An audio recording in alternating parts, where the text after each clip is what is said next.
اردو لطیفے۔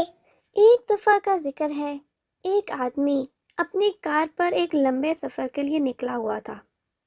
اسے بہت زیادہ نیند آنے لگی۔ اس نے اپنی کار ایک طرف کھڑی کی اور سو گیا۔ اتنے میں ایک شخص آیا۔ اس نے کھڑکی کو کھڑکایا اور بولا، جناب کیا وقت ہوا ہے؟ اس نے کہا 8:22۔ اتنا کہنے کے بعد اس نے دوبارہ آنکھیں بند کر لیں۔ کچھ ہی دیر میں ایک اور شخص آیا اور اس نے پوچھا، سر کیا ٹائم ہوا ہے؟ اس نے کہا 8:30۔ اتنا کہہ کے وہ پھر لیٹ گیا۔ اتنے میں ایک بچہ وہاں سے گزرا۔ اس نے زور سے سیٹی بجائی اور بولا، کیا ٹائم ہوا ہے؟ اس نے جواب دیا 8:40۔ وہ آدمی وقت بتاتے بتاتے بہت تنگ آ گیا تھا۔